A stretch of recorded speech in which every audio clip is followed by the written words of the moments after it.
आमर दैनंदिन जीवन में गाधोइबा ब्रश करबा ए सबु एक नीतिदिनिया कार्यक्रम अटे।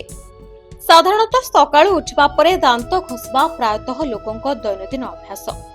जदि एथिरे आमे टिकिए भी खिलाप करंती तेबे स्वास्थ्यगत समस्या मध्य उपजि पारे। आपण माने जानिछंती कि जदि आपण ठीक भाबरे दांत न घसंती आम शरीर प्रति समस्या मध्य सृष्टि करि पारे। जदि आपण ठीक भाबे दांत सफा करूनाहांती तेबे एहा आपणकर हृदय उपरे प्रभाव पकाई थाए। विशेषज्ञक मतानुसायी पाचिरे थिबा जीवाणु रक्त प्रवाह रे भीतरकू प्रवेश करंती एवं एहा समय सहित हृदय को प्रभावित करिथाए। एहा व्यतीत माढ़ी समस्या हृदरोग सहित जड़ित अटे।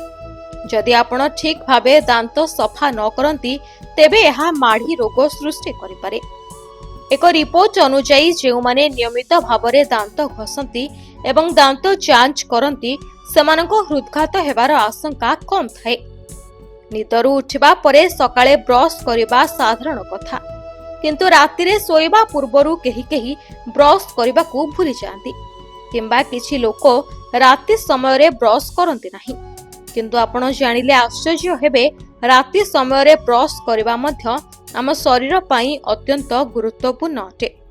राति समय रे ब्रश करबा द्वारा माढ़ी सुस्थ रही थाए एवं हृदघातरू रक्षा मिली थाए।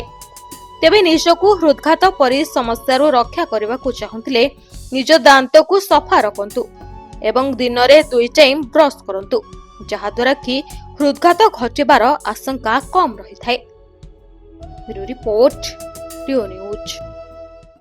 जदि आपंक आम भिडियोटी भल लगिला तेबे आम चैनल को लाइक, शेयर और सब्सक्राइब करने को जमा भी भूलंतु नहीं।